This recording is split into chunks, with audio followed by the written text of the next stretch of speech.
சங்கீதம் 84. சேனைகளின் கர்த்தாவே, உமது வாசஸ்தலங்கள் எவ்வளவு இன்பமானவைகள்! என் ஆத்மா கர்த்தருடைய ஆலய பிரகாரங்களின் மேல் வாஞ்சையும் தவனமுமாக இருக்கிறது. என் இருதயமும் என் மாம்சமும் ஜீவனுள்ள தேவனை நோக்கி கம்பீர சப்தம் விடுகிறது. என் ராஜாவும் என் தேவனுமாகிய சேனைகளின் கர்த்தாவே, உம்முடைய பீடங்கள் அண்டையில் அடைக்கலான் குருவிக்கு வீடும், தங்கைவிலான் குருவிக்கு தன் குஞ்சுகளை வைக்கும் கூடும் கிடைத்தது. உம்முடைய வீட்டில் வாசமாக இருக்கிறவர்கள் பாக்கியவான்கள், அவர்கள் எப்பொழுதும் உம்மை துதிப்பார்கள். உம்மிலே பலன் கொள்கின்ற மனுஷனும் தங்கள் இருதயங்களில் செவ்வையான வழிகளை கொண்டிருக்கின்றவர்களும் பாக்கியவான்கள். அழுகையின் பள்ளத்தாக்கை உருவ நடந்ததை நீரூற்றுக் கொள்கிறார்கள். மழையும் குளங்களை நிரப்பும். அவர்கள் பலத்தின் மேல் பலம் அடைந்து சீயோனிலே தேவ சந்நிதியில் வந்து காணப்படுவார்கள். சேனைகளின் தேவனாகிய கர்த்தாவே, என் விண்ணப்பத்தை கேளும். யாக்கோப்பின் தேவனே, செவிக்கொடும். எங்கள் கேடகமாகிய தேவனே, கண்ணோக்கமாக இரும். நீர் அபிஷேகம் பண்ணினவரின் முகத்தை பாரும். 1000 நாளை பார்க்கிலும் உமது பிரகாரங்களில் செல்லும் ஒரே நாள் நல்லது. ஆகாமிய கூடாரங்களில் வாசமாக இருப்பதை பார்க்கிலும் என் தேவனுடைய ஆலயத்தின் வாசற்படியில் காத்திருப்பதை தெரிந்து கொள்வேன். தேவனாகிய கர்த்தர் சூரியனும் கேடகமுமானவர். கர்த்தர் கிருபையையும் மகிமையையும் அருளுவார். உத்தமமாய் நடக்கின்றவர்களுக்கு நன்மையை வழங்காதிரார். சேனைகளின் கர்த்தாவே, உம்மை நம்பி இருக்கிற மனுஷன் பாக்கியவான். அல்லேலூயா. தேவனாகிய கர்த்தர் எப்படியாக இருக்கிறாராம்? சூரியனும் கேடகமுமாக இருக்கிறார். கிருபையும் மகிமையும் தருகிறவராக இருக்கிறார். உத்தமமாக நடக்கிறவர்களுக்கு நன்மையை அவர் தருகிறவராக இருக்கிறார் என்று சொல்லி பார்க்கிறோம். ஆண்டவரே, ஹல்லேலூயா. அழுகையின் பள்ளத்தாக்கை ஒருவன் நடந்து அதை நீரூற்றாக்கிக் கொள்கிறார்கள். மழையும் குளங்களையும் நிரப்பும் என்றனும். ஆண்டவரே, இந்த வாக்கியங்களை எல்லாம் படிக்கும் பொழுது ஆண்டவரே, என்னுடைய உள்ளத்திலே ஆண்டவரே ஒரு புத்துணர்ச்சியை நம்பிக்கையை தருகிறவரே இருக்கிறோம். ஆண்டவரை ஸ்தோத்திரிக்கிறோம். நவதான தேவனே, இந்த தேசத்திற்காக ஜெபிக்கிறோம். தேவனே அப்பா, ஸ்தோத்திரிக்கிறோம். கர்த்தாவே, நல்ல தகப்பனே, நன்றியோடு துதிக்கிறோம். தேசத்தையும் எங்களை ஆண்டவரை வைத்து பாதுகாத்து வரும் கிருபைக்காக மக்கள் நன்றி செலுத்துகிறோம்.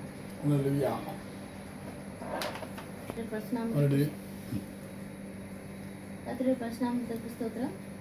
இந்த நேரத்திலும் கர்த்தருடைய வார்த்தைக்கு செல்வதற்கு முன்பாக யாராவது ஒருத்தர் ஜெபிக்குமாறு தாழ்மையுடன் கேட்டுக்கொள்கிறேன். எங்களை நேசித்து வழி நடத்தும் பரிசுத்தமுள்ள நல்ல தகப்பனே, தந்த நல்ல நாளுக்காக நேரத்துக்காக நன்றியோடு துதிக்கிறோம் கர்த்தாவே. ஹல்லேலூயா. ஸ்தோத்திரிக்கிறோம் கர்த்தாவே. இதோ அப்பா தேவ செய்தி தர இருக்கும் ஆண்டவரே, மகளை இதோ கர்த்தாவே என்ற கரத்தை வைத்து ஜெபிக்கிறோம். ஆண்டவரே அப்பா, ஜீவனுள்ள வார்த்தைகளை ஆண்டவரே சொல்வதற்குரிய ஞானத்தை தகப்பனே தந்ததற்காக மக்கள் நன்றி செலுத்துகிறோம். அவளையும் ஒரு பாத்திரமாக எடுத்து நீர் பயன்படுத்தும் கிருபைக்காக மக்கள் நன்றி செலுத்துகிறோம். உடைய வார்த்தைகள் ஆண்டவரே ஜீவனுள்ளதா இருப்பதற்காக மக்கள் நன்றி செலுத்துகிறோம். ஹல்லேலூயா. சோதரிக்கிறோம். ஆண்டவரே, எங்களுக்கு பயனுள்ளதாக இருக்கும்படியாக தேவரீர் உதவி புரிய வேண்டுமா ஜெபிக்கிறோம். ஆண்டவரே தேவனே, நீர் மகளை மறைத்து நீர் பேசி அருள வேண்டுமா ஜெபிக்கிறோம். மீட்பரும் ரட்சகருமான இயேசு நாமத்தில் கேட்கிறோம் ஜீவனுள்ள நல்ல பிதாவே, ஆமென். ஹல்லேலூயா. நம்ம வந்துட்டு பார்க்க போகிற வார்த்தை என்னவென்றால் சத்தமா when giant falls but fear remains. தமிழ்ல ட்ரான்ஸ்லேட் பண்றீங்களா? சத்தமா பேச, ஒண்ணுமே கேட்கல எனக்கு.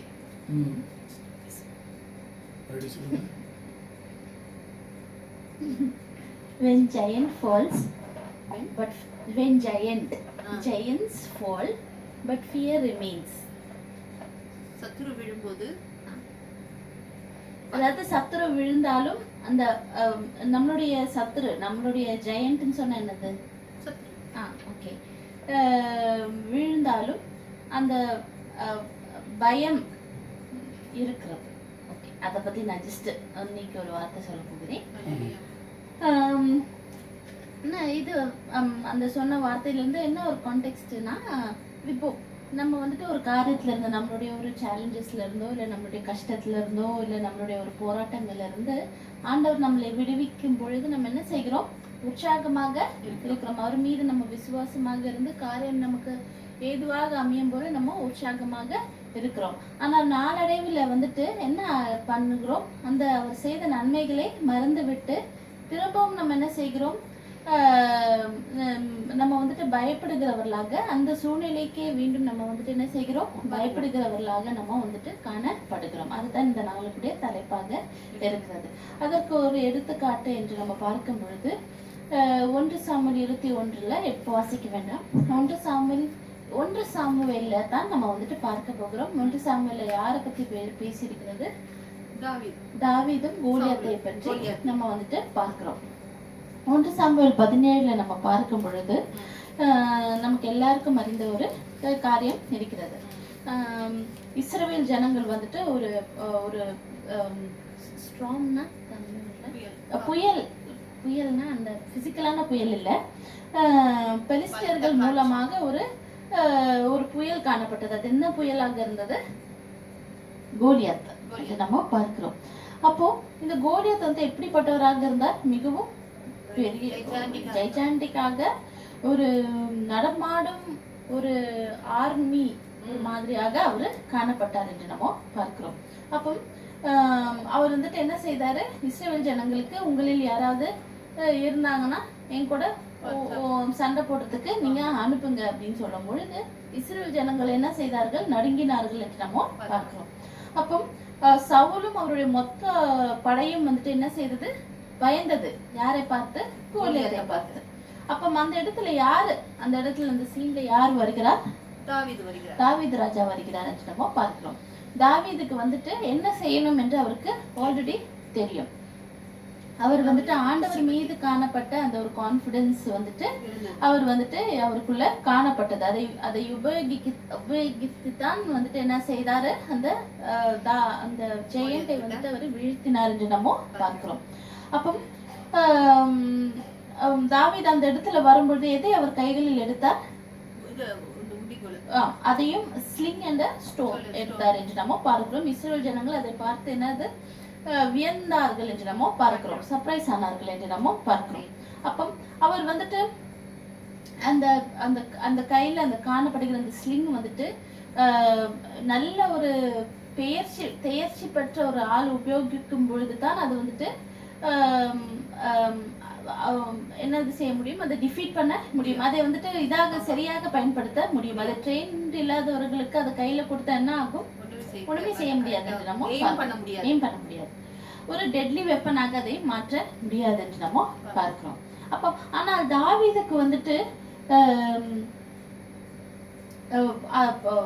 அதை வந்துட்டு அதில் தேர்ச்சி அடைந்தவராக இருந்தாரா என்று நம்ம பார்க்கும்பொழுது அந்த அளவுக்கு கிடையாது.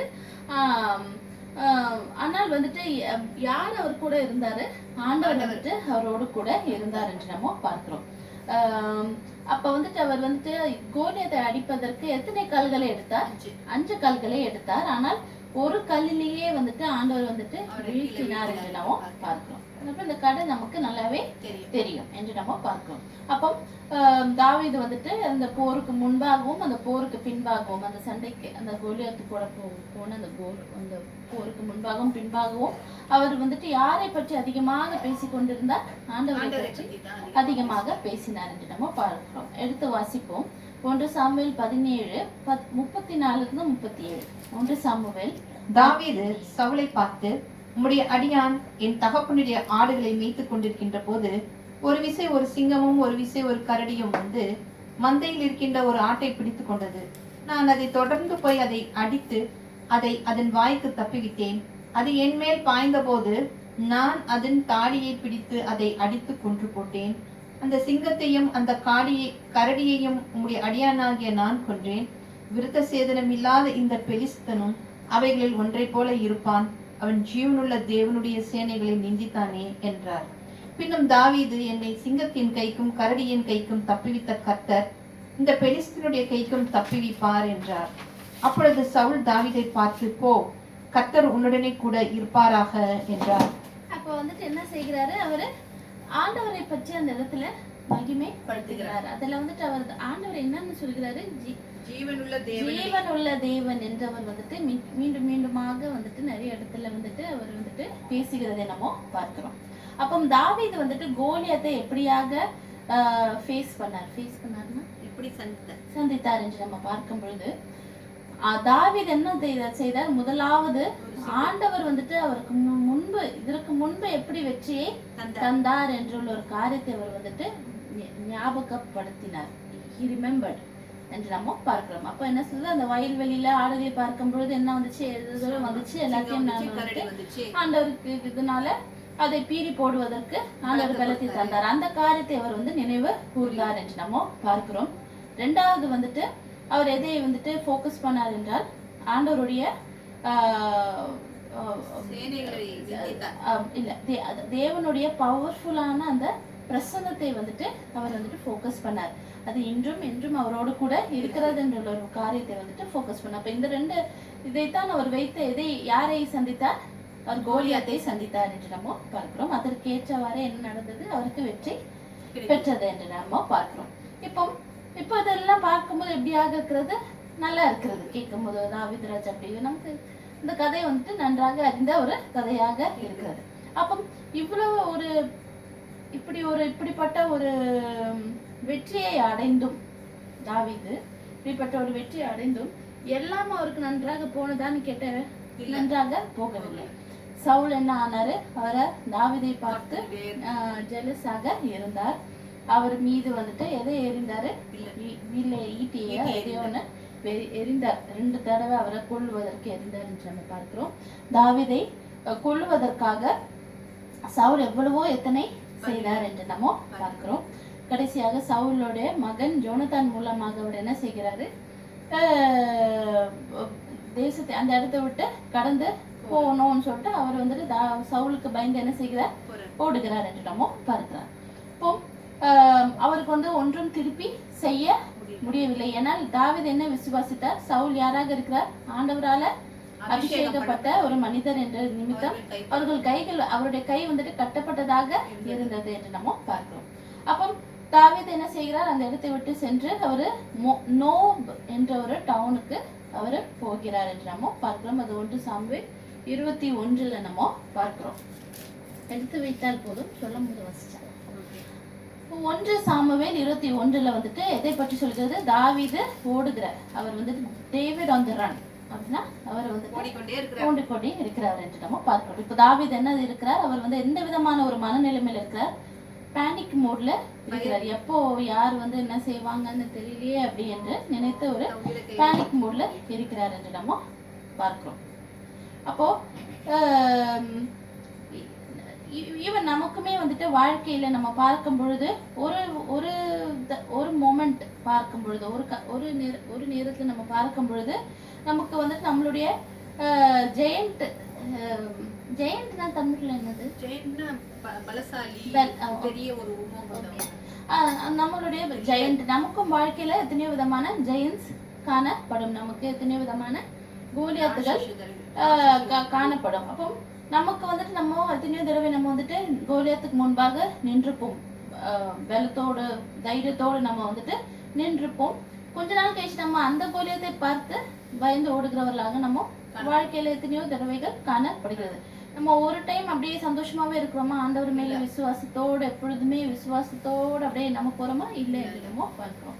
அப்போ நம்ம ஆண்டவரோடு கூட எவ்வளவு இணைந்து காணப்பட்டாலும், அவரோடு கூட இருக்கிற அந்த உறவு நமக்கு சரியாக காணப்பட்டாலும், ஆண்டவர் நமக்கு என்ன கேரண்டி பண்றது இல்ல, உனக்கு வந்துட்டு பிரச்சனையே இல்லாத வாழ்க்கை உனக்கு இனிமேல் காணப்படும் மகளே மகனேன்னு அவரு சொல்லல. எங்கேயுமே என்ன சொன்னாரு, இயேசு கிறிஸ்து என்ன சொன்னாரு, இந்த உலகத்துல என்ன காணப்படும் சொன்னாரு, உபத்திரவம் உண்டு என்று அவரு சொல்லுகிறாரு. அவர் வந்துட்டு நீங்க இனிமேல் ஜாலியா இருக்கலாம் ஞானசாமி எடுத்து கழிஞ்ச அப்படின்னு ஆண்டவரை சொல்லலை என்று நம்ம பார்க்கிறோம். அப்போ நம்ம எவ்வளவுதான் ஆண்டவரோடு கூட ஒன்றாக இருந்தாலும் அவர் என்ன நமக்கு வந்துட்டு உறுதிப்படுத்தவில்லை, நமக்கு நல்ல பிரச்சனையே இல்லாத வாழ்க்கை இருக்கும் என்று அவர் உறுதிப்படுத்தல. ஆனால் அதுக்கு பதிலாக அவர் என்ன உறுதிப்படுத்தி இருக்கிறார், என்னுடைய பிரசனம் உனக்கு எப்பொழுதும் காணப்படும், அது நமக்கு போதுமானதாக இருக்கிறது என்று நம்ம பார்க்கிறோம். அப்போ தாவீதோட இது நம்ம பார்க்கும் பொழுது தாவீது என்ன இங்க ஓடுகிறார், நோப் என்ற ஒரு தேசத்துக்கு ஒரு டவுனுக்கு வந்துட்டு போகிறார். அது வந்துட்டு இந்த ஆசாரியர்கள் இருக்கிற ஒரு ஸ்தலமாக இருக்கிறது. 1 சாமுவேல் 21:1 வாசிப்போம். தாவீது நோபில் இருக்கிற ஆசாரியனாகிய அகிமெலேக்கின் இடத்தில் போனார். அகிமெலேக் நடுக்கத்தோடே தாவீதுக்கு எதிர்கொண்டு போய், ஒருவரும் உம்மோடு கூட வராமல் நீர் ஒண்டியாய் வருகிறது என்ன என்று அவரை கேட்டார். அப்ப வந்துட்டு தாவீது வந்துட்டு அங்க எப்படி போறாரு, பயத்துடன் போகிறார் என்று நம்ம பார்க்கிறோம். அங்க போயிட்டோம்னா அவர் செய்த முதல் நல்ல விஷயம் என்னது, அவர் எங்க போனாரு, இல்ல அதுதான் கரெக்ட் தான், ஆனா அந்த சாங்சுவரி ஆண்டவருடைய இடத்துக்கு அவரு போகிறார் என்று நம்ம, ஒரு ஆலயத்துக்கு போகிறார் என்று நம்ம பார்க்கிறோம். அப்போ அவர் செய்தது ஒரு சரியான ஒரு காரியமாக இருக்கிறது என்று நம்ம பார்க்கிறோம். அங்க அவரு போகிறார். ஆனால் அங்க செய்கிற காரியம் வந்துட்டு தாவீது செய்கிற காரியம் சரியில்லாத ஒரு காரியமாக இருக்கிறது. என்னன்னு வாசிப்போம். நம்ம வந்துட்டு அந்த அகிமெலேக் வந்துட்டு என்ன கேள்விப்படுகிறாரு, சவுலுக்கும் தாவீதுக்கும் ஏதோ ஒரு பிரச்சனை போய்கொண்டு இருக்கிறது, அதனால தான் தாவீது வந்துட்டு ஓடி வந்திருக்கிறாரு என்று நம்ம பார்க்கிறோம். அப்போ தாவீது வந்துட்டு அகிமெலேக்கு என்ன சொல்கிறார், 1 சாமுவேல் அது 21ல 2 to 3 வாசிங்க. தாவீது ஆசாரியனாகிய அகிமெலேக்கை பார்த்து, ராஜா எனக்கு ஒரு காரியத்தை கட்டளையிட்டு ராஜா எனக்கு ஒரு காரியத்தை கட்டளையிட்டு அது முதலாவது பொய் சொல்கிறார் என்று நம்ம பார்க்கிறோம். நான் உன்னை அனுப்பின காரியமும் உனக்கு கட்டளையிட்டதும் இன்னதென்று ஒருவரும் அறியாதிருக்க வேண்டும். இது வந்துட்டு இரண்டாவது ஒரு பொய்யை அவர் சொல்கிறார் என்று என்னோடு சொன்னார். இன்ன இடத்திற்கு வர வேண்டும் என்று சேவகருக்கு சொல்லி இருக்கிறேன். இப்போதும் உம்முடைய கையில் இருக்கின்றது என்ன? 5 அப்பமாகிலும் என்னவாகிலும் இருக்கிறதை என் கையிலே கொடும் என்றார். அப்ப தாவீது வந்து அகிமெலேக்கனோட கிட்ட பேசும் பொழுது அந்த சொல்ற காரியங்கள்ல என்ன சொல்கிறார்?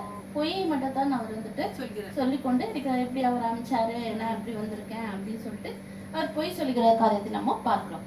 நம்மளுடைய தேவனுக்கு பொய் பிடிக்குமா? பிடிக்காது. அது எப்படி விதமான ஒரு பொய்யா இருந்துவிட்டுமே ஆண்டவருக்கு வந்துட்டு அது ஒரு அபாமினேஷனாக இருக்கிறது. நீதிமொழிகள் 12:22 நீதிமொழிகள் 12:22 ஒருத்தர் யோவான் 14:6 எடுத்து வாசிப்போம். 12:20 பொய் உதடுகள் கர்த்தருக்கு அருவருப்பானவைகள், உண்மையாய் நடக்கிறவர்களோ அவருக்கு பிரியம் என்று நம்ம பார்க்கிறோம். யோவான் 14:6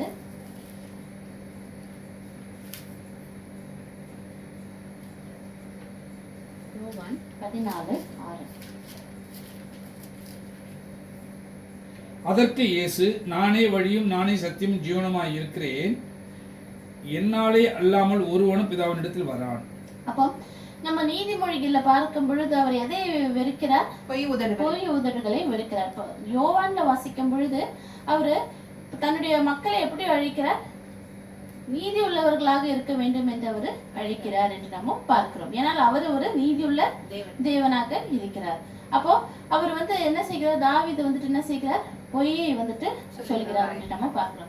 அந்த பொய்யின் நிமித்தம் என்ன ஆகிறது? அதே 1 சாமுவேல் 22:18-19 வாசி. 22. அப்பொழுது ராஜா தோவேக்கை நோக்கி நீ போய் ஆசாரியர்களை கொன்று போடு என்றான். ஏதோமியனாகிய தோவிக் ஆசாரியர்கள் மேல் விழுந்து சணல் நூல் ஏபோத்தை தரித்திருக்கும் 85 பேரை அன்றைய தினம் கொன்றார்.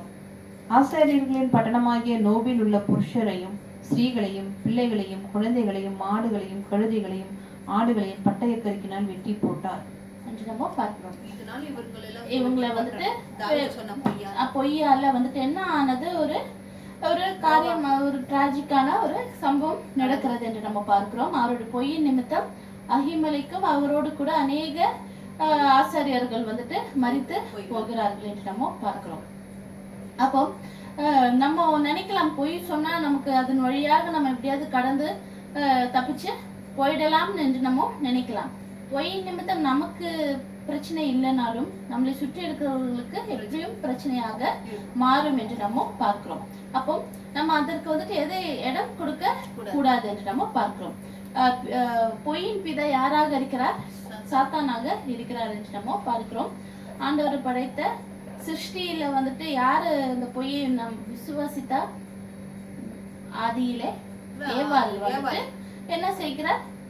சாத்தான் சொல்கிற காரியத்தை தான் விசுவாசிக்கிறார் என்று. அப்ப அதே பொய் தான் நமக்குள்ள எப்பொழுதும் காணப்படுகிறது என்று நம்ம பார்க்கிறோம். அந்த பொய்ன்னு சொல்றது யாருமே சொல்லி கொடுக்க தேவை இல்லை என்று நம்ம நமக்கே தெரியும். நம்ம சிறு பிள்ளைகளே பார்க்கும் பொழுது ஏதாவது ஒண்ணு கேட்கும் போது உடனே அவர்கள் கையில இருந்து வருது பொய்யாக இருக்கு. பொய்யை வந்துட்டு நம்ம யாருக்குமே சொல்லி கொடுக்க தேவையில்லை என்று நம்ம பார்க்கிறோம். அப்போ நம்ம வந்துட்டு பொய் சொல்லும் பொழுது நம்ம வந்துட்டு நம்ம யாரை மாதிரி நடக்கிறோம்? சாத்தானை போலத்தான் நம்ம வந்துட்டு பிஹேவ் பண்ணுகிறோம். ஆண்டவருடைய பிள்ளைகளாக நம்ம காணப்படவில்லை. நம்மள அநேகர் என்ன சொல்றோம்? ஒயிட் லைஸ்னா அது பிரச்சனை இல்லை அப்படின்னு நம்ம நினைக்கிறோம். ஆனால் எதுக்கு ஒயிட் லைஸ் சொல்லணும்? நம்ம வந்துட்டு உண்மையாக நம்ம பேசும் பொழுது உள்ளதை உள்ளதென்றும் இல்லதை இல்லதென்றும் என்று பேசுங்கள் என்று ஆண்டவர் சொல்லி இருக்கிறார் என்று நம்ம பார்க்கிறோம். அப்போ தாவீதுடைய அந்த பொய்யின் நிமித்தம் என்ன காணப்பட்டது? அது நிமித்தம் நிறைய பேர் கொல்லப்பட்டார்கள் என்று நம்ம பார்க்கிறோம். ஆண்டவர் வந்துட்டு நம்ம கிட்ட இருந்து எதிர்பார்க்கிறது உண்மையுள்ள ஒரு இருதயத்தை தான். நம்மளுடைய இருதயத்துல என்ன காணப்பட வேண்டும்? சத்தியம் காணப்பட வேண்டும் என்று நம்ம பார்க்கிறோம். நமக்கு எல்லாருக்கும் தெரிஞ்ச ஒரு கதை என்னது? அந்த ஒரு மேய்ப்பன் பையன் வந்துட்டு இந்த நரி வருதுன்னு சொல்லிட்டு கடைசியில உண்மையாக நிறைவேறும் பொழுது யாருமே நம்ப மாட்டார்கள். அப்படியாக நம்மளுடைய பொய்கள் சிறு சிறு சின்ன சின்ன புலி வருது. நம்மளுடைய பொய்கள் வந்துட்டு சின்ன சின்னதாக காணப்படலாம். ஆனால் அது வந்துட்டு நாளடைவில் அது வந்துட்டு பெருசாக அது வந்துட்டு ஒரு பிரச்சனைகளை கொண்டு வருவதாக இருக்கிறது. அப்படித்தான் தாவீதுடையதும் காணப்பட்டது நம்ம பார்க்கிறோம். சங்கீதம் 34, 13, 14 வாசிப்போம். 34, 13, 14. உன் நாவை பொல்லாப்புக்கும் உன் உதடுகளை கபட வசனிப்புக்கும் விலக்கி காத்துக்கொள். தீமையை விட்டு விலகி நன்மையை செய். சமாதானத்தை தேடி அதை தொடர்ந்து கொள் என்று கர்த்தருடைய வார்த்தை சொல்கிறது என்று நம்ம பார்க்கிறோம். அது யார் சொல்லுகிறார்? அது யார் எழுதினது? தாவீது ராஜா தான் அவர் எழுதினார் என்று நம்ம பார்க்கிறோம். அப்போ நம்ம வந்துட்டு அதுக்கு இது ஒண்ணு நம்ம பார்த்தோம். தாவீது வந்துட்டு எப்படி அவருடைய அந்த இதை தொடங்கினார், அந்த ஜேர்னியை தொடங்கினார். ஆண்டவருடைய விசுவாசத்தோட அவர் வந்துட்டு அவர் ஜேர்னியை வந்துட்டு முதலாவது தொடங்கினார் என்று நம்ம பார்க்கிறோம், கோலியாத்தை வீழ்த்துவது. ஆனால் கடைசியில் எப்படியாக வந்தது? பயந்து பயந்து வந்துட்டு பொய்யை சொல்கிற ஒரு சூழ்நிலை அவருக்கு வந்துட்டு காணப்பட்டது. அதே மாதிரி 1 சாமுவேல் 17 நம்ம பார்க்கும்போது வாசிக்கிறதுக்கு ஒண்ணு இல்லை. 1 சாமுவேல் 17 நம்ம பார்க்கும் பொழுது அவருக்கு வந்துட்டு எல்லா விதமான ப்ரொவிஷன்ஸ் அவருக்கு காணப்பட்டது என்று நம்ம பார்க்கணும். ஆனால் 1 சாமுவேல் 21 வரும் பொழுது அவர் ஆசிரியர்கிட்ட என்ன கேட்கிறாரு? அப்பம் கூடன் அப்படின்னு அவர் வந்துட்டு கேட்கிறார். அப்போ அவரை அப்படி என்ன மாதிரி நிலைமையில வந்து நிற்கிறார்? ஒன்றுமே இல்லாத ஒரு சூழ்நிலையில வந்து அவரு காணப்படுகிறார். ஒரு அப்பம் கூட இல்லாமல் அவர் வந்துட்டு கஷ்டப்படுகிறார் என்று நம்ம பார்க்கிறோம். ஆனால் வந்துட்டு நம்ம அப்படியான ஒரு சூழ்நிலையிலும் நமக்கு ஒன்றுமே இல்லை, நமக்கு வந்துட்டு நம்மளுடைய தேவைகள் எப்படி சந்திக்கப்படும் என்று நம்ம வந்துட்டு எதற்குமே கவலைப்பட வேண்டாம் என்று நம்ம பார்க்கிறோம். தேவன் வந்துட்டு நம்மளை போஷிக்கிற தேவனாக இருக்கிறார் என்று நம்ம பார்க்கணும். அவர் சொல்றாரு, வயல்வெளியில இருக்கிற புல்லை பாருங்க, அந்த காட்டு புஷ்பங்களை பாருங்க, குருவிகளை பாருங்க, எல்லாத்தையும் வந்துட்டு அந்த சிறு காரியத்திற்கே நான் வந்து கொடுக்கும் போது உங்களுக்கு நான் போஷிக்காமல் இருப்பேனோ என்று ஒரு சொல்லுகிற காரியங்களை நம்ம பார்க்கிறோம். 1 சாமுவேல் 21:4 வாசிப்போம். ஆசாரியன் தாவீதுக்கு பிரதியுத்தரமாக, பரிசுத்த அப்பம் இருக்கின்றதே ஒழிய சாதாரண அப்பம் என் கையில் இல்லை, வாலிபர் ஸ்திரீகளோட மாத்திரம் சேராதிருந்தால் கொடுப்பேன் என்றார். அப்ப வந்துட்டு அவர் வந்துட்டு என்ன செய்கிறார்? அந்த அவர் வந்துட்டு என்ன தருகிறார்? அந்த பரிசுத்த அப்பத்தை வந்துட்டு தாவீதுக்கு தருகிறார். இப்ப தாவீது எப்படிப்பட்ட ஒரு சூழ்நிலை இருக்கிறாரு? டெஸ்பரேட்டான ஒரு கைவிடப்பட்ட நிலைமையில அவரு காணப்படுகிறார். அகிமலைக்கு என்ன செய்கிறார்? அதை புரிந்து கொண்டு அவர் என்ன செய்கிறார்? இது ஆக்சுவலா கொடுக்க கூடாது என்று நம்ம பார்க்கிறோம். ஆனால் அவர் என்ன செய்கிறார்? ரூல்ஸை பெண்ட் பண்ணி அவர் வந்துட்டு என்ன செய்கிறார்? காரியங்களை அவர் வந்துட்டு செய்கிறார் என்று பரிசுத்த அப்பத்தை கொடுக்கிறார் என்று நம்ம பார்க்கிறோம். அப்போ அந்த அவர் வந்துட்டு அந்த அப்போ அகிமலைக்கு வந்துட்டு அவருக்காக அந்த காரியத்தை செய்ய நின்றார். ஆனால் தாவீது என்ன செய்தாரு? அவர் சொன்ன பொய் நிமித்தம் என்ன ஆகிறது? அவரும் அவரோட கூட அநேகர் வந்துட்டு அழிந்து போகிறார்கள் என்று நம்ம பார்க்கிறோம். இப்போ அதே மாதிரி அடுத்தது வந்துட்டு அவர் என்ன செய்கிறார்? தாவீது வந்துட்டு என்ன செய்கிறார் என்றால் 1 சாமுவேல் 21:8 வாசிப்போம். அகிமெலேக்கிட்ட அடுத்த ஒரு தாவீது அபிமெலேக்கை பார்த்து, இங்கே உம்முடைய வசத்தில் ஒரு ஈட்டியானாலும் பட்டயமானாலும் இல்லையா? ராஜாவின் காரியம் அவசரமானபடியினால் என் பட்டயத்தின் ஆகிலும் என் ஆயுதங்களிலாகிலும் நான் எடுத்து கொண்டு வரவில்லை என்றான். தாவீது அகிமெலேக்கை பார்த்து, இங்கே உம்முடைய வசத்தில் ஒரு ஈட்டியானாலும் பட்டயமானாலும் இல்லையா? ராஜாவின் காரியம் அவசரமானபடியினால் என் பட்டயத்தை ஆகிலும் என் ஆயுதங்களை ஆகிலும் நான் எடுத்து கொண்டு வரவில்லை என்றார். அது 2வது பொய். அது வந்துட்டு 4வது பொய் வந்துட்டு சொல்கிறார் என்று நம்ம பார்க்கிறோம். சவுல் தான் அவர் அனுப்பினார்னா அவர் எப்படியும் கண்டிப்பாக பட்டயத்தெல்லாம் கொண்டுட்டு வந்திருப்பாரு. ஆனால் அங்க வந்துட்டு என்ன செய்கிறார்? தாவீது வந்துட்டு பேனிக் மோட்ல இருக்கிறதுனால என்ன செய்யறாரு? அவரை காப்பாற்றிக் கொள்வதற்கு எதை கேட்கிறாரு? பட்டயம் இருக்குதா, ஈட்டி இருக்குதா, ஏதாவது இருக்குதா, எனக்கு கொடுங்க அப்படின்னு வந்துட்டு, நான் அவசரமா வந்ததுனால நான் எதுவும் எடுக்கல அப்படின்னு வந்துட்டு அவரு சொல்கிறார் என்று நம்ம பார்க்கிறோம்.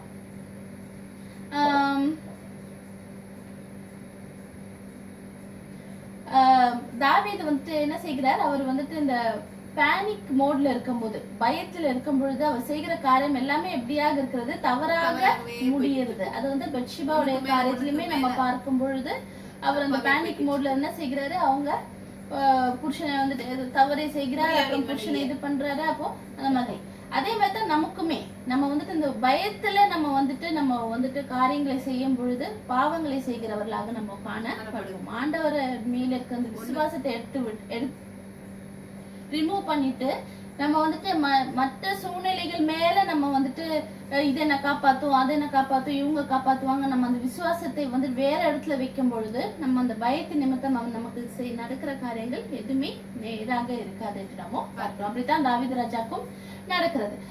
9வது வாசிப்போம். இப்போ அஹிமலைக்கு என்ன சொல்கிறார்?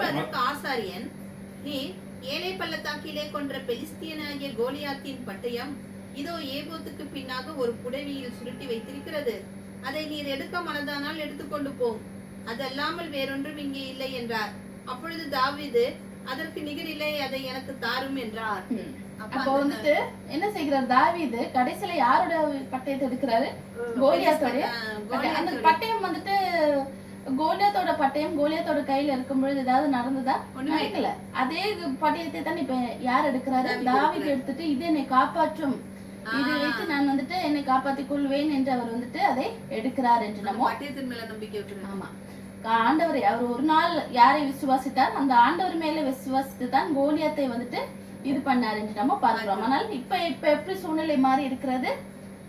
கோலியாத்துடைய பட்டயம் என்னை காப்பாற்றும் என்று ஒரு இதுல காணப்படுகிறார். அஹிமலைக்கும் சொல்லும் பொழுது அன்னைக்கு நீங்க வென்றீர்களே அப்படின்னு சொல்லிட்டு தானே. அப்போ அங்க அப்பவுமே தாவீது வந்துட்டு ஐயோ என்ன ஆண்டவர் இருக்கிறாரு, என்ன பார்த்து கொள்வாருன்னு அந்த காரியம் அவருக்கு ஸ்ட்ரைக் ஆகாமல் அந்த பயத்துல வந்துட்டு அவரு எதையுமே அவருக்கு சொல்ற எதுவுமே அவர் காதுல எடுத்துக்கொள்ளாமல் அதை எனக்கு கொடுங்கன்னு சொல்லிட்டு எடுத்துட்டு போகிறார் என்று நம்ம பார்க்கிறோம். இல்லையா? அந்த 1 சாமுவேல் 17 நம்ம முதல்ல வாசிக்கும் பொழுது அது அந்த வசனத்தை வாசிப்போம். 17ல 45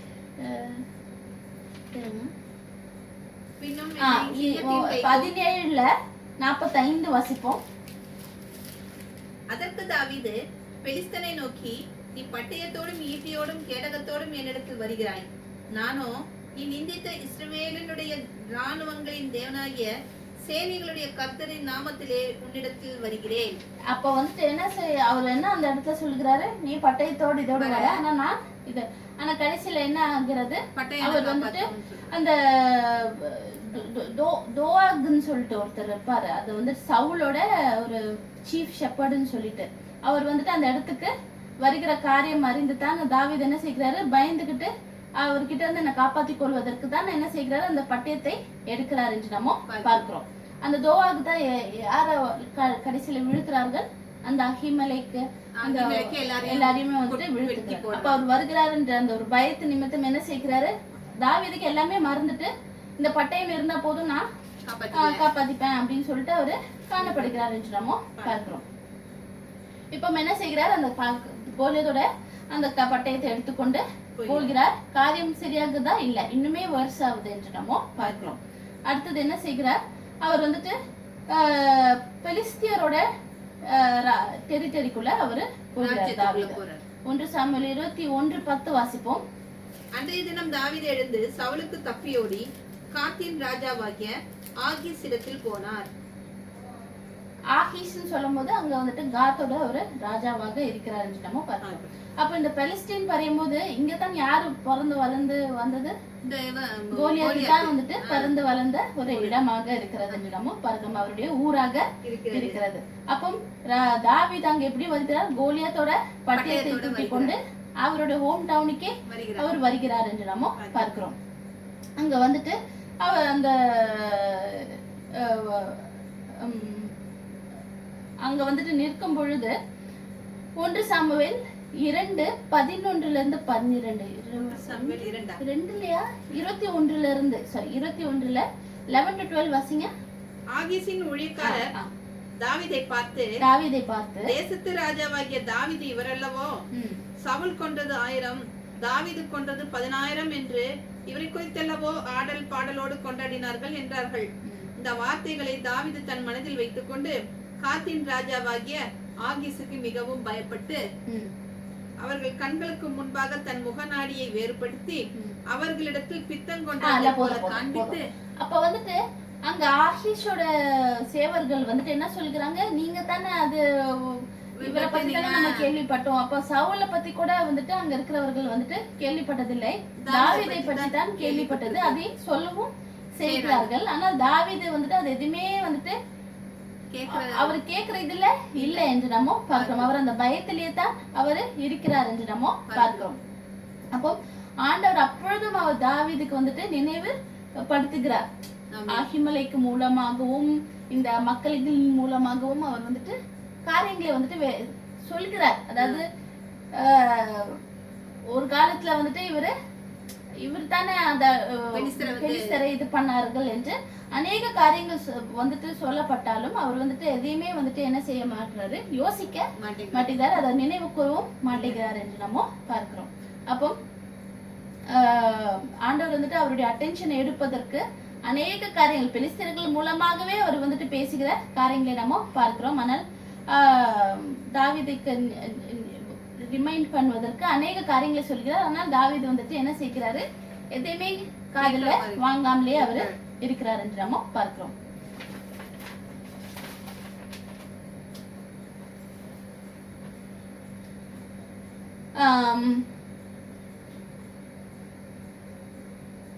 ஒன்று சாமுவேல் 21:13 வாசிப்போம். அப்ப அந்த இடத்துல வந்துட்டு அவர் என்ன செய்கிறார், அடுத்தது அவர்கள் கண்களுக்கு முன்பாக தன் முகநாடியை வேறுபடுத்தி அவர்களிடத்தில் பித்தங்கொண்டவரை போல காண்பித்து வாசற் கதவுகளிலே கீறிக் கொண்டிருந்து தன் வாயிலிருந்து நுரையை தன் தாடியில் விழ பண்ணி கொண்டிருந்தார். அவர் இருந்தார் என்று நம்ம பார்க்கிறோம். அங்க வந்துட்டு என்ன, அவருக்கு இன்னும் பயம், ஐயோ நம்ம இங்க வந்திருக்கோம், யாராவது ஏதாவது சொல்லி நம்ம இது பண்ணிடுவாங்களோ. ஏன்னா இவங்களுமே என்னது, ஐயோ இவர் தானே கோலியாத்தை கொண்டாரு, இவரை பிடிங்க அப்படின்னு சொல்லிட்டு எல்லாரும் இவரையும் பிடிச்சு எதை வேணா செய்ய முடியும். அங்க இருக்கிற மக்களுக்காகவும் இவர் என்ன செய்கிறாரு, பயந்து உடனே எப்படி பிஹேவ் பண்றாரு, பைத்தியக்காரனை போல பிஹேவ் பண்ணுகிறாரு. இவரை வந்துட்டு அப்போ ஆஷிஷ் என்ன சொல்லுகிறாரு, அப்பொழுது ஆகீஷ் தன் ஊழியக்காரரை நோக்கி, இதோ இந்த மனுஷன் பித்தங்கொண்டவன் என்று காண்கிறீர்களே, இவரை நீங்கள் என்னிடத்தில் கொண்டு வந்தது என்ன?